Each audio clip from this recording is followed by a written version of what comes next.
لبيك اللهم لبيك لبيك لا شريك لك لبيك إن الحمد والنعمة لك والملك لا شريك لك. الشیطان الرجیم. السلام علیکم ورحمۃ اللہ وبرکاتہ. الحمد للہ بنعمتہ تتم الصالحات لا حول ولا قوۃ الا باللہ. اللہ تعالیٰ کا لاکھ لاکھ شکر ہے کہ اس نے ہمیں موقع دیا اور ہم نے اس موقع سے فائدہ اٹھایا. اللہ کرے کہ ہماری ساری زندگی اللہ تعالیٰ کے ہر حکم پہ لبیک کہتے ہوئے گزر جائے. اللہ تعالیٰ ایک بار صرف حج یا عمرے میں نہیں بلکہ زندگی کے ہر موڑ پہ انسان کو نیکیوں پہ لبیک کہنے کا موقع دیتا ہے. تو آپ سب نے لبیک کہا، اللہ قبول کرے. آج ہم پہلے جو ہمارا تھوڑا سا حصہ رہ گیا تھا 5ویں پارے کا اس کو پورا کریں گے اور اس کے بعد پھر انشاءاللہ تعالیٰ نیا پارہ نئی چیزوں کے ساتھ. ٹھیک ہے، چلیے. نحمدہ و نصلی علی رسولہ الکریم، اما بعد فاعوذ باللہ من الشیطان الرجیم. رب اشرح لی صدری ویسر لی امری واحلل عقدۃ من لسانی یفقہوا قولی رب یسر ولا تعسر وتمم بالخیر. سورۃ نساء کو کنٹینیو کریں گے. آیت نمبر بولیے ذرا، میں بھی تو دیکھوں کہ آپ نے کتنا کو بجا کے ریوائز کیا. جی ماشاءاللہ. اس کا کہ گھر جا کر دیکھتے ہیں یا پھر ویسے ہی نظر آ جاتا ہے. چلیے ٹھیک ہے، انشاءاللہ تعالی ہم دیکھیں گے پارہ نمبر 5 کا آخری حصہ. تقریباً ایک ربع تھا ہمارے پاس. جی آیت نمبر بولیے. 113 113 سے. چلیے. اعوذ باللہ من الشیطان الرجیم. رکوع نمبر 13 آیت نمبر یہ ہو گیا تھا. رکوع نمبر 13 ہو گیا تھا. ایک چلیے. رکوع نمبر 14 آیت نمبر 113 سے 115. ٹاپک ہے رضائے الہی کے لیے کام کرنا.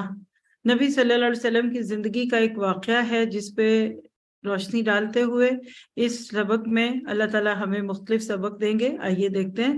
وَلَوْلَا فَضْلُ اللَّهِ عَلَيْكَ وَرَحْمَتُهُ. اگر اللہ تعالیٰ کا فضل و کرم آپ پر نہ ہوتا تو ان کی ایک جماعت نے تو آپ کو بہکانے کا قصد کر ہی لیا تھا. اشارہ ہے اسی گروہ کی طرف جنہوں نے نبی صلی اللہ علیہ وسلم کے سامنے اپنی برادری کے ایک شخص کی جھوٹی حمایت کی، مگر دراصل یہ اپنے آپ کو ہی گمراہ کرتے ہیں. یہ آپ کا کچھ نہیں بگاڑ سکتے. اللہ تعالیٰ نے آپ پر کتاب و حکمت اتاری ہے اور آپ کو وہ سکھایا ہے جسے آپ نہیں جانتے تھے، اور اللہ تعالیٰ کا آپ پر بہت بھاری فضل ہے. ان کے اکثر خفیہ مشوروں میں کوئی خیر نہیں. ہاں بھلائی اس کے مشورے میں ہے جو خیرات کا یا نیک بات کا یا لوگوں میں صلح کرانے کا حکم کرے، اور جو شخص صرف اللہ تعالیٰ کی رضا حاصل کرنے کے ارادے سے یہ کام کرے اسے ہم یقیناً بہت بڑا ثواب دیں گے. جو باوجود راہ ہدایت کے واضح ہو جانے کے بعد بھی رسول اللہ صلی اللہ علیہ وسلم کے خلاف کرے اور تمام مومنوں کی راہ کو چھوڑ کر چلے، نولیہ ما تولی، ہم اسے ادھر ہی متوجہ کر دیں گے جدھر وہ خود متوجہ ہو یا وہ خود متوجہ ہوا، اور اسے دوزخ میں ڈال دیں گے. وہ پہنچنے کی بہت ہی بری جگہ ہے. کیا پتہ چلا کہ کچھ لوگ صرف کسی کی حمایت اس لیے کرتے ہیں کہ وہ ہماری ذات اور برادری سے، عام حالات میں تو کرتے ہی ہیں، لیکن رشتے جوڑتے شادیاں بیاہ کرتے ہوئے تو ہم یہ سوچ لیتے ہیں کہ ہماری برادری جیسی کوئی بھی نہیں. حالانکہ عام طور پہ ہم اپنی برادری کے لوگوں پہ تنقید کرتے ہوئے دکھتے ہیں، لیکن جب رشتے جوڑنے کی بات آتی ہے تو پھر وہی بات رہتی ہے. اللہ کے نبی نے فرمایا تھا کہ جو چیزیں میری امت میں بھی دور جاہلیت کی باقی رہیں گی اس میں سے ایک یہی ہے، یعنی ذات پات اور برادری. اس پہ کوشش کرنی چاہیے کہ حق کو معیار بنائیں. اپنی برادری سب سے اچھی ہے، شرط یہ ہے کہ وہ اللہ کے اس حکم پہ عمل کرے. تو جو بات کسی کی اچھی ہے وہ آپ کی بھی اچھی ہے، اور جو آپ کی اچھی نہیں وہ کسی کی اگر نہ ہوتی تو اس کی بھی اچھی نہ ہوتی. تو ہم سب نے اس رکوع سے اپنے لیے عمل کی باتیں کیا لیں کہ اللہ تعالیٰ کا ہم پر فضل ہے کہ اللہ نے ہمیں سمجھ بوجھ دی، لہٰذا ہم نے ہمیشہ ہر معاملے میں قرآن اور سنت سے رہنمائی لینی ہے. پھر اس میں پوشیدہ صدقہ و خیرات کرنے کی بھی بات ملی تھی، اللہ کرے ہم اس پہ بھی عمل کریں، نیک کاموں کو کرنے کی تلقین بھی کرنی چاہیے، اور لوگوں کی اصلاح کے لیے کبھی کبھی ان کو چپکے بھی سمجھانا چاہیے، اور جتنا زیادہ کوئی انسان کسی دوسرے کی اصلاح کی فکر کرے گا، اللہ سبحانہ تعالیٰ اس کی اپنی اصلاح میں اس کو مددگار کریں گے۔ آگے ہے رکوع نمبر 15 آیت 116 سے 126، اللہ کے آگے سر تسلیم خم کرنا، یعنی سبمٹ ٹو اللہ سبحانہ تعالیٰ۔ ان اللہ لا یغفر ان یشرک بہ، اسے اللہ قطعاً نہ بخشے گا کہ اس کے ساتھ شریک مقرر کیا جائے۔ ہاں، شرک کے علاوہ گناہ جس کے چاہے معاف فرما دیتا ہے، اور اللہ تعالیٰ کے ساتھ شرک کرنے والا بہت دور کی گمراہی میں جا پڑا۔ یہ تو اللہ تعالیٰ کو چھوڑ کر صرف عورتوں کو پکارتے ہیں، ان کے فیمینن ٹائپ کے بتوں کی طرف اشارہ، مورتیوں کی صورت میں اکثر بت بناتے تھے، اور دراصل یہ صرف سرکش شیطان کو پوجتے ہیں جس سے اللہ نے لعنت کی ہے، اور اس نے بیڑا اٹھایا ہے کہ تیرے بندوں میں سے میں مقرر شدہ حصہ لے کر رہوں گا۔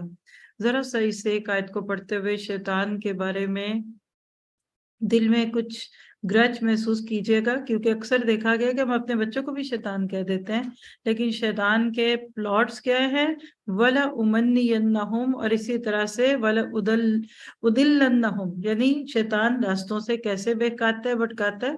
اور یہ وہ آیت ہے کہ جس کو پڑھنے کے بعد خاص طور پہ شرط یہ ہے کہ یہ اگر ہمیں سمجھ آ رہی ہو تو پھر کبھی بھی انسان شیطان کی ہر بات پہ آنکھیں بند کر کے نہیں چلتا، کیونکہ بہت ساری ایسی چیزیں ہوتی ہیں جس میں انسان پھر عقل بھی نہیں استعمال کرتا، اور خاص طور پہ وہ چیزیں جو دوسرے بہت سارے لوگ کرنے لگ جاتے ہیں۔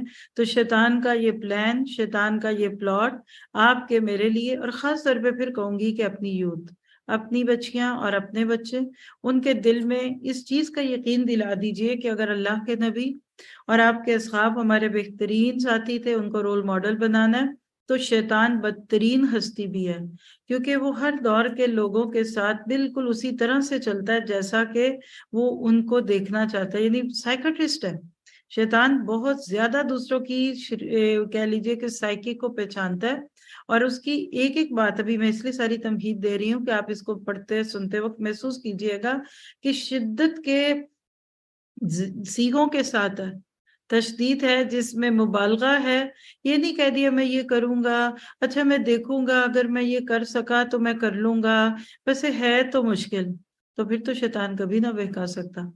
یعنی شیطان کی جو آپ کے میرے لیے قابل عمل بات ہے اس میں کیا ہے کہ کنوکشن، جو بات کریں، جو کام کریں، اس کو فل کنوکشن کے ساتھ کریں۔ وَادْعُوا اللَّهَ وَأَنْتُمْ مُوقِنُونَ بِالْإِجَابَةِ، حدیث میں آتا ہے کہ دعا ایسے مانگو کہ تمہیں اس کی قبولیت کا یقین ہو۔ تو شیطان کو پورا یقین تھا کہ میں آدم کی ذریت کو بہکا لوں گا، اسی لیے اس نے انگلش میں جس کو آپ کہہ سکتے ہیں نا کہ شور شاٹ، یقیناً ایسا ہی ہوگا، میں کر سکتا ہوں، آئی کین ڈو دس، یہ میرے بائیں ہاتھ کا کھیل ہے، یہ میرے لیے بالکل مشکل نہیں۔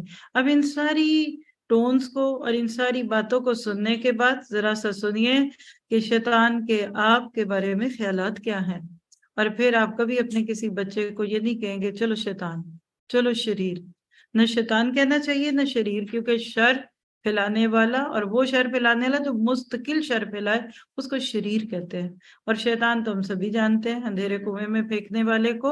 تو اللہ سبحانہ تعالیٰ فرماتے ہیں شیطان نے کیا کہا، نوٹ کیجئے گا آیت 119، وَلَا أُضِلَّنَّهُمْ وَلَا أُمَنِّيَنَّهُمْ وَلَا آمُرَنَّهُمْ فَلَا يُبَتِّكُنَّ آذَانَ الْأَنَامِ وَلَا آمُرَنَّهُمْ فَلَا يُغَيِّرُنَّ خَلْقَ اللَّهِ وَمَن يَتَّخِذِ الشَّيْطَانَ وَلِيًّا مِّن دُونِ اللَّهِ فَقَدْ خَسِرَ خُسْرَانًا مُبِينًا۔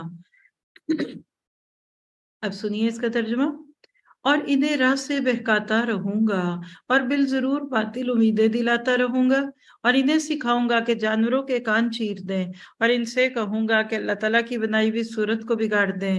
سنو، جو شخص اللہ کو چھوڑ کر شیطان کو اپنا رفیق بنائے گا وہ کھلے نقصان میں ڈوبے گا، وہ ان سے زبانی وعدے کرتا رہے گا اور سبز باغ دکھاتا رہے گا، مگر یاد رکھو کہ شیطان کے جو وعدے ان سے ہیں وہ سراسر فریب کاریاں ہیں۔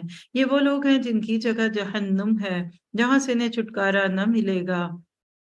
اس کے برعکس اور جو لوگ ایمان لائیں اور بھلے کام کریں ہم انہیں ان جنتوں میں لے جائیں گے جن کے نیچے چشمے جاری ہیں، جہاں یہ ابد الآباد یعنی ہمیشہ رہیں گے، فار ایور۔ یہ ہے اللہ کا وعدہ جو سراسر سچا ہے، اور کون ہے جو اپنی بات میں اللہ سے زیادہ سچا ہو؟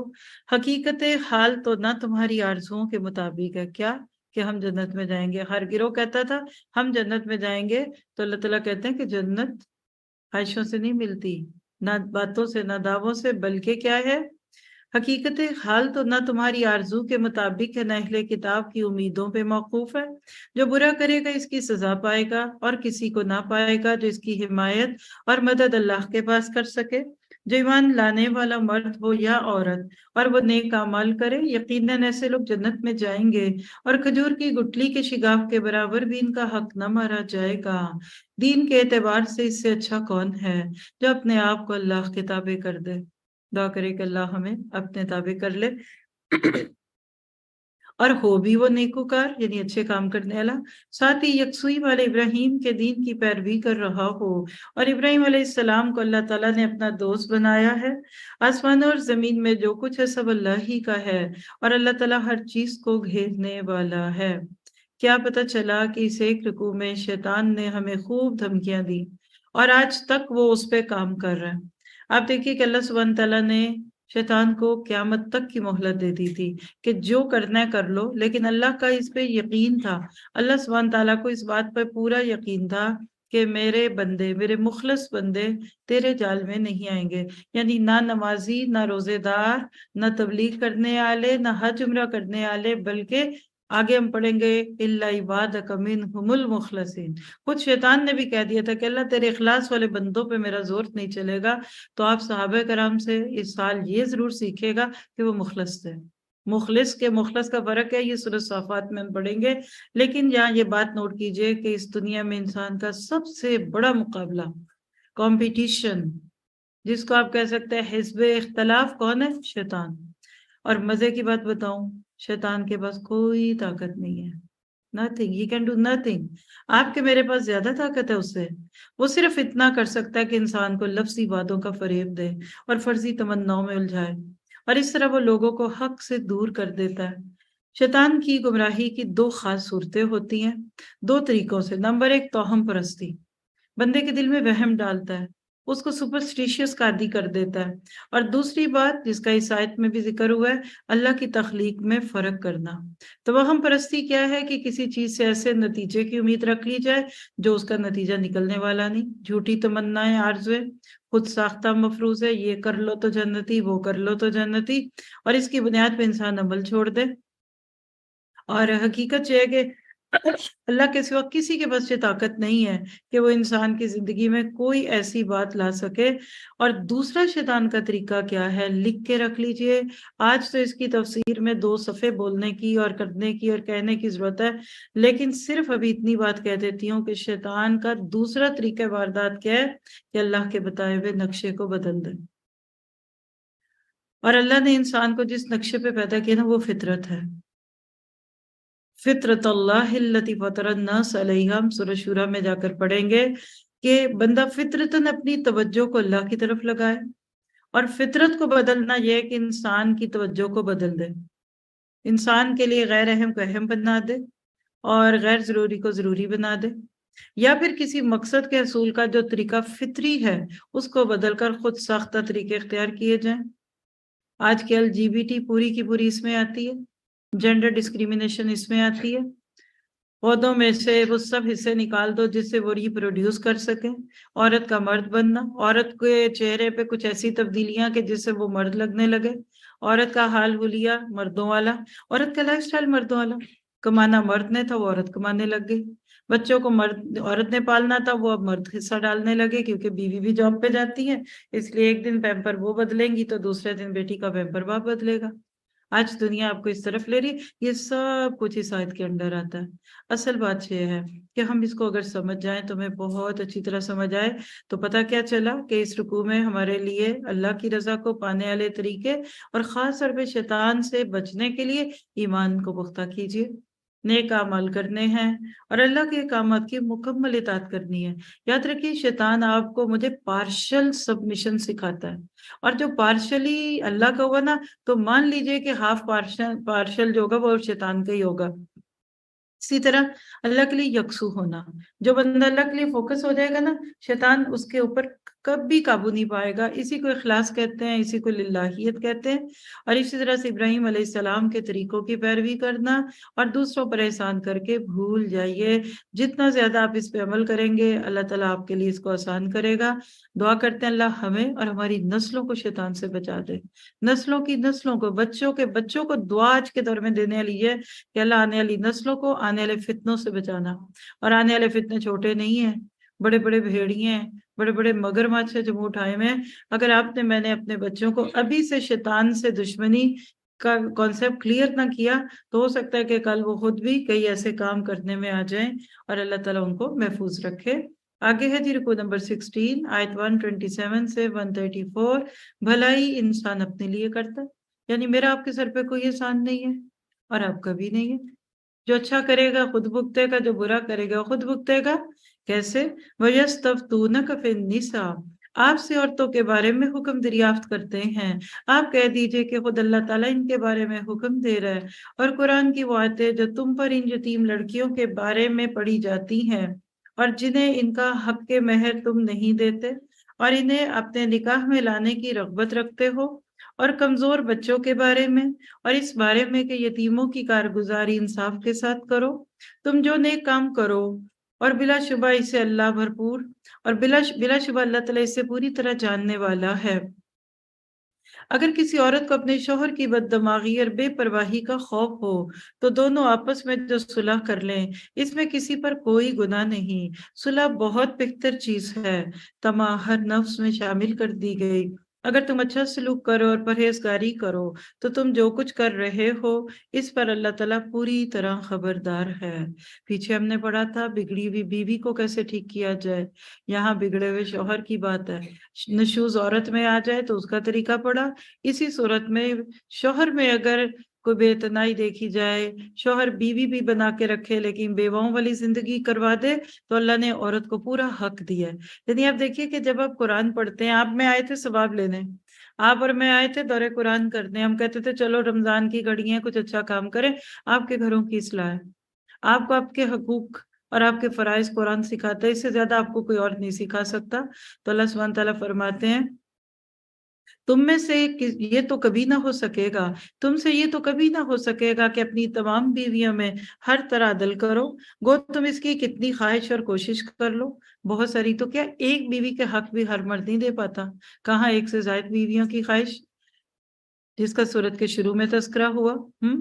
اس لیے بالکل ایک ہی کی طرف مائل ہو کر دوسری کو ادھر لٹکتی ہوئی نہ چھوڑو، اور اگر تم اصلاح کرو اور تقوی اختیار کرو تو بے شک اللہ تعالیٰ بڑی مغفرت اور رحمت والا ہے۔ اور اگر میاں بیوی جدا ہو جائیں تو اللہ تعالیٰ اپنی وسعت سے ہر ایک کو بے نیاز کر دے گا۔ اللہ وسعت والا اور حکمت والا ہے۔ یعنی عام حالات میں تو گھر نہیں توڑنے، لیکن اگر کوئی دین کا نقص ہے، کوئی اخلاقیات میں کمی ہے، ایسی چیز ہے کہ جس کو ان اوائڈیبل کہا جا سکتا ہے، تو اللہ نے دروازہ واپسی کا کھول دیا۔ پھر یہ نہ سوچو کہ آگے کیا ہوگا، اب اس بچی کا آگے کیا ہوگا، اس مرد کا کیا ہوگا۔ یاد رکھیے ایمرجنسی ایگزٹ صرف بنائے جاتے ہیں، اکثر یوز نہیں ہوتے۔ طلاق از ایمرجنسی ایگزٹ، اس لیے یہاں اللہ نے یہ بات واضح کر دی کہ اس کو بالکل اتنا خراب کہہ دو کہ بیٹی شرابی، پاپی اور برے سے برے انسان کے ساتھ ساری زندگی گزار دے، اور تم اس کو کہتے نہیں بیٹا اس گھر سے تیرا جنازہ ہی آئے۔ یہ دعا تو آپ کر سکتے ہیں لیکن یہ حکم نہیں ہے۔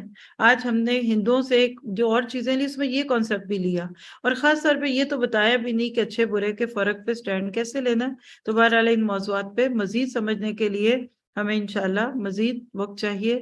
اللہ کرے کہ ہمارے گھروں میں امن اور چین آ جائے۔ زمین اور آسمانوں کی ہر چیز اللہ ہی کی ملکیت میں ہے، اور واقعی ہم نے ان لوگوں کو جو تم سے پہلے کتاب دیے گئے اور تم کو بھی یہی حکم کیا ہے کہ اللہ سے ڈرتے رہو، اور اگر تم کفر کرو تو یاد رکھو کہ اللہ تعالیٰ کے لیے ہے جو کچھ آسمانوں میں ہے اور جو زمین میں۔ اور اللہ تعالیٰ بہت بے نیاز اور تعریف کیا گیا ہے۔ اللہ کے اختیار میں آسمانوں کی سب چیزیں اور زمین کی بھی، اور اللہ تعالیٰ کارساز کافی ہے۔ اگر اسے منظور ہو تو اے لوگو وہ تم سب کو لے جائے۔ دیکھیے دھمکی ہے بہت بڑی کہ تم میں سے کوئی بھی اللہ کی ضرورت نہیں ہو، تم سب کو لے جائے اور دوسروں کو لے آئے۔ اللہ تعالیٰ اس پر پوری قدرت رکھنے والا ہے۔ جو شخص دنیا کا ثواب چاہتا ہو تو یاد رکھو کہ اللہ تعالیٰ کے پاس تو دنیا اور آخرت دونوں کا ثواب موجود ہے، اور اللہ تعالیٰ بہت سننے والا اور خوب دیکھنے والا ہے۔ کیا پتہ چلا؟ اللہ کی رضا کو پانے کے لیے ہمیں اس بات کا یقین رکھنا ہے کہ ہر کام جو میں اس دنیا میں کروں گی مجھے اس کا بدلہ آخرت میں ملے گا۔ پھر عمل کرنا آسان ہو جاتا ہے، پھر کوئی نیکی کرے نہ کرے آپ کی بلا سے، آپ تو کریں گے۔ پھر یتیموں کے ساتھ انصاف کا حکم ہے، نیکی اور بھلائی کے کام کرنے کی دعوت ہے، بیویوں کے درمیان عدل کرنے کا حکم اور احسان کا معاملہ کرنا ہے اور صلح کرنا ہے۔ عام حالات میں انسان کا مزاج صلح والا ہونا چاہیے، لیکن جب حالات بگڑنے لگے تو پھر بچیوں کو ایسے ہی لٹکتا ہوا نہیں چھوڑ دینا چاہیے۔ آخری رکوع ہے پارے کا، رکوع نمبر 17، آیت 135 سے 141۔ عدل اور انصاف کی گواہیاں، یا ایھا الذین آمنوا کونوا قوامین، اے ایمان والو عدل و انصاف پر مضبوطی سے جم جانے والے اور خوشنودی مولاخ کے لیے سچی گواہی دینے والے بن جاؤ، گو وہ خود تمہارے اپنے خلاف ہو یا اپنے ماں باپ کے یا رشتہ داروں عزیزوں کے۔ وہ شخص اگر امیر ہو یا فقیر ہو تو دونوں کے ساتھ اللہ کو زیادہ تعلق ہے، اس لیے تم خواہش نفس کے پیچھے پڑ کر انصاف نہ چھوڑ دینا، اور اگر تم نے کچھ بیانی کی یا پہلو تہی کی یعنی بات کو بدلا تو جان لو کہ جو کچھ تم کرو گے اللہ تعالیٰ اس سے پوری طرح باخبر ہے۔ اے ایمان والو اللہ تعالیٰ پر اور اس کے رسول پر اور اس کی کتاب پر جو اس نے اپنے رسول پر اتاری ہے اور ان کتابوں پر جو اس سے پہلے نازل فرمائی گئی ہیں ایمان لاؤ۔ جو شخص اللہ تعالیٰ سے اور اس کے فرشتوں سے اور اس کی کتابوں سے اور اس کے رسولوں سے اور قیامت کے دن سے کفر کرے وہ تو بہت بڑی دور کی گمراہی میں جا پڑا۔ جن لوگوں نے ایمان قبول کیا اور پھر گئے، پھر ایمان لا کر پھر کفر کیا، پھر اپنے کفر میں بڑھ گئے، پہلے تو دعا کیجیے اللہم لا تجعلنا منہم، اللہ میں ایسے لوگوں میں نہ کرے۔ اللہ تعالیٰ یقیناً انہیں نہ بخشے گا اور نہ انہیں راہ ہدایت سمجھائے گا۔ منافقین کو اس امر کو پہنچا دو کہ ان کے لیے دردناک عذاب یقینی ہے، جن کی حالت یہ ہے۔ بڑی اہم آیات ہے، نفاق کا پول کھل رہا ہے ان آیات میں، آپ دیکھیں گے کیا حالت ہے نفاق کی، یعنی نفاق کی طرف لے جانے والی چیز کفار سے دوستیاں۔ کیا؟ ان کو کہہ دو کون؟ جن کی حالت یہ ہے کہ مسلمانوں کو چھوڑ کر کافروں کو دوست بناتے پھرتے ہیں۔ کیا ان کے پاس عزت کی تلاش میں جاتے ہیں؟ تو یاد رکھیں کہ عزت تو ساری کی ساری اللہ کی ہے۔ یقین ہے آپ کو مجھے؟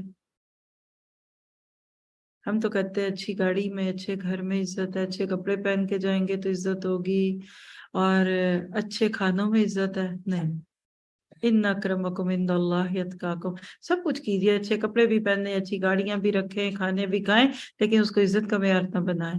اللہ اسی بندے کے آگے آپ کو بے عزت کر دے گا جس کے لیے آپ نے یہ سب کچھ کیا ہوگا۔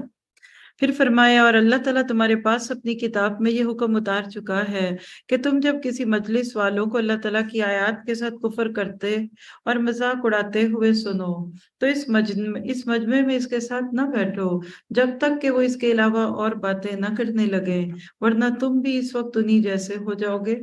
یقیناً اللہ تعالیٰ تمام کافروں اور سب منافقین کو جہنم میں جمع کرنے والا ہے۔ کیا پتہ چلا کہ بری صحبت اچھے مسلمانوں کو کفر پہ لے آتی ہے۔ آج بھی ہماری بہت ساری نسلیں بری دوستیوں اور برے ماحول سے بدلتی ہیں۔ آپ کہتے ہیں نہیں میرے بچے کا تو کوئی دوست ہی نہیں، تو آپ کے بچوں کے دوست ان کے ہاتھوں میں گیجٹ ہیں، آج کا گوگل ان کا دوست ہے، آج کے بڑے بڑے چینلز ان کے دوست ہیں۔ ہمیشہ اپنے بچوں پہ نظر رکھیے۔ آپ مسلم ملک میں بیٹھیں اس کا یہ نہیں مطلب کہ آپ کے بچے نیک پاک ہوں گے، باہر والے بھی بہت نیک ہو جائیں گے اگر صحبت اچھی ہوگی، اور یہاں کے بھی خراب ہو سکتے ہیں۔ خانہ کعبہ حرم میں بیٹھا ہوا بچہ بھی غلط چیزیں دیکھتا ہوا پایا گیا۔ اصل بات یہ ہے کہ صحبت انسان کے اوپر بہت گہرا اثر ڈالتی ہے۔ یہ لوگ آپ کے انجام کار کا انتظار کرتے رہتے ہیں، پھر اگر آپ کو فتح اللہ دے تو یہ کہتے ہیں کہ ہم تمہارے ساتھی نہیں، اور اگر کافروں کو تھوڑا سا غلبہ مل جائے تو ان سے کہتے ہیں کہ ہم تم پر غالب نہ آنے لگے تھے، ہم تم پر غالب نہ آنے لگے تھے، اور کیا ہم نے تمہیں مسلمانوں کے ہاتھوں سے نہ بچایا تھا؟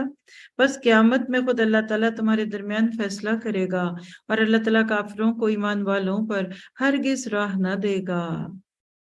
کیا پتہ چلا کہ اگر آپ اور میں چاہتے ہیں کہ رضی اللہ عنہم ورضوا عنہ میں شامل ہوں تو نمبر 1 انصاف کے علمبردار بن جائیے، اللہ کے نام پر گواہ بنیے، یعنی سچی گواہیاں دیجیے، سچی بات کہیے، منافقت کی روش اختیار نہیں کرنی، عزت کی طلب میں انسانوں کے پاس نہیں جانا، ایمان کے تقاضے پورے کرنے ہیں، بری صحبت سے خود بھی بچنا ہے اور اپنے بچوں کو بھی بچانا ہے۔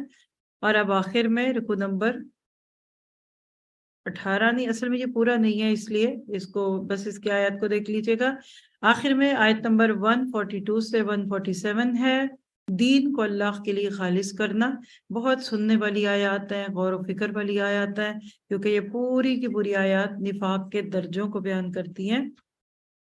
ان المنافقین یخادعون اللہ وہو خادعهم، بے شک منافق اللہ تعالیٰ سے چال بازیاں کر رہے ہیں، اس کو دل پہ لیجئے، اور وہ انہیں اس چال بازی کا بدلہ دینے والا ہے۔ اور جب نماز کو کھڑے ہوتے ہیں تو بڑی کاہلی کی حالت میں کھڑے ہوتے ہیں، صرف لوگوں کو دکھاتے ہیں، اور یاد الہی تو یوں ہی سی برائے نام کرتے ہیں، یعنی ان کو نماز میں بھی اللہ یاد نہیں آتا، فلم دیکھتے ہوئے کہاں آئے گا۔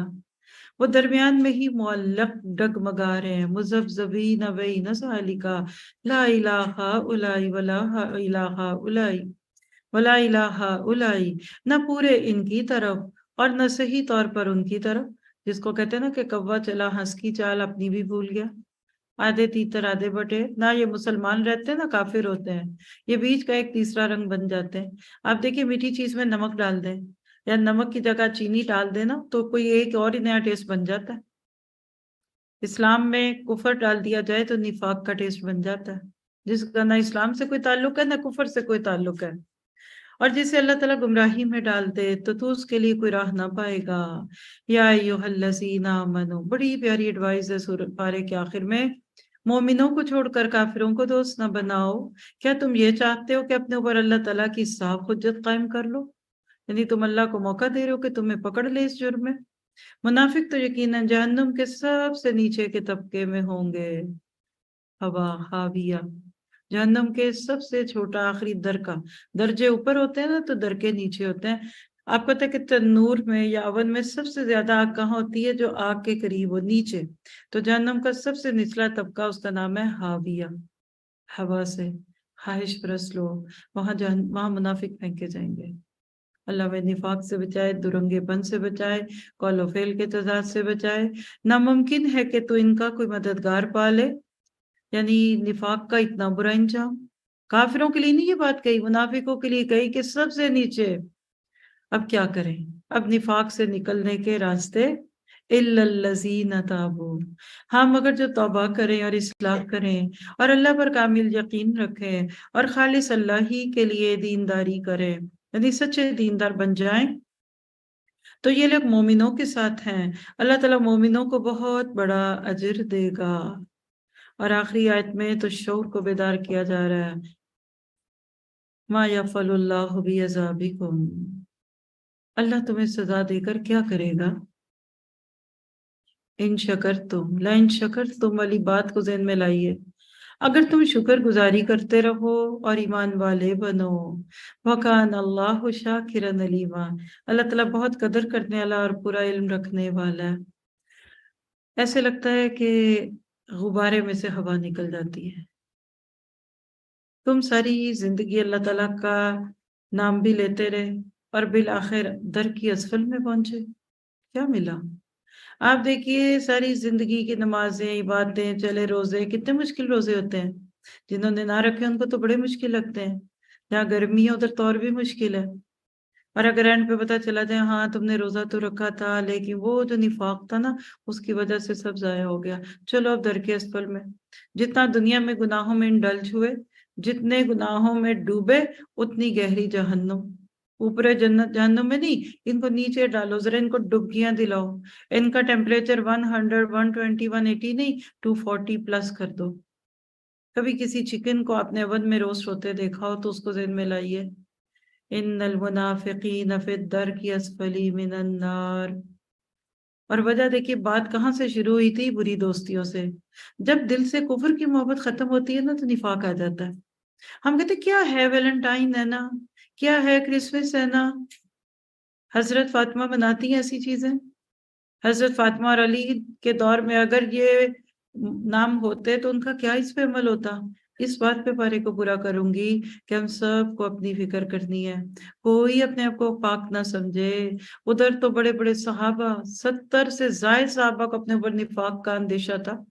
حضرت عمر تو حضرت حذیفہ سے پوچھا کرتے تھے میرا نام تو اس لسٹ میں نہیں جو نبی نے آپ کو بتا دی، اور آپ میں کیسے بچ گئے صرف نمازیں پڑھ کے؟ اور وہ نمازوں کی حالت تو کوئی دیکھے، ہماری عبادات کو تو کوئی دیکھے، ہماری تو نیکیوں میں بھی اتنے گناہ ہیں کہ اس پہ بھی پھر توبہ کرنے کی ضرورت ہے۔ تو اللہ تعالیٰ سے دعا ہے کہ وہ ہمیں عمل کی توفیق عطا فرمائے۔ سبحان ربک رب العزت عما یصفون وسلام علی المرسلین والحمد للہ رب العالمین۔ اللہ تعالیٰ ہمیں دنیا سے لے جانے سے پہلے ہر طرح کے قول و فعل کے تضاد سے بھی پاک کر دے، اور اللہ تعالیٰ ہمیں اس بات کی توفیق دے کہ ہم دنیا میں اپنے آپ کو پاک کر لیں اس سے پہلے کہ اللہ ہمیں پاک کرے۔ آپ دیکھیے دھبا لگ جائے نا تو اس کو فوراً دھو لے نا تو صاف ہو جاتا ہے، اور اگر تھوڑی دیر رکھ دیں تو پھر صابن لگانا پڑتا ہے، اور تھوڑی دیر پڑا رہے تو بلیچ، اور پکا داغ ہو جائے تو اس کو پھر بھٹی میں پکانا پڑتا ہے۔ تو کچھ لوگوں کے گناہ جہنم کی بھٹیوں میں جا کر پکائے جائیں گے اور اتارے جائیں گے۔ کوئی ایسے دھوکے نہ رکھیے اپنے دل دماغ میں۔ تو کیا پتہ چلا اس 5ویں پارے میں کیا سیکھا؟ صحابہ کرام مقصد حیات کو پا گئے اور وہ کامیاب ہو گئے۔ اللہ آپ کو مجھے بھی کامیاب کر دے، اور جب تک اپنا محاسبہ نہ کریں بات نہیں بنے گی۔ سمجھدار ہے وہ شخص جو اپنا محاسبہ کرے، آخرت کی بہتری کے لیے نیکیاں کرے، اور عاجز ہے وہ جو اپنے نفس کی لگام شیطان کے ہاتھ میں دے دے، خواہشات کی پیروی کرتا پھرے، اور اللہ تعالیٰ سے آخرت کے انجام کی امید رکھے۔ خود سے پوچھئے کیا میں نے انصاف کا جھنڈا تھام لیا؟ کیا میں اللہ کی بجائے لوگوں سے عزت کی خواہش تو نہیں رکھتی؟ کیا میں اللہ کی آیات کے مقابلے میں غلط طور طریقوں کو تو نہیں اپناتی؟ اور کیا میری زندگی میں اللہ تعالیٰ سے محبت موجود ہے؟ اور جتنا زیادہ ہم اللہ تعالیٰ سے راضی ہوں گے اللہ ہم سے راضی ہوگا۔ رضی اللہ عنہم ورضوا عنہ ذالک لمن خشی ربہ۔ السلام علیکم ورحمۃ اللہ وبرکاتہ۔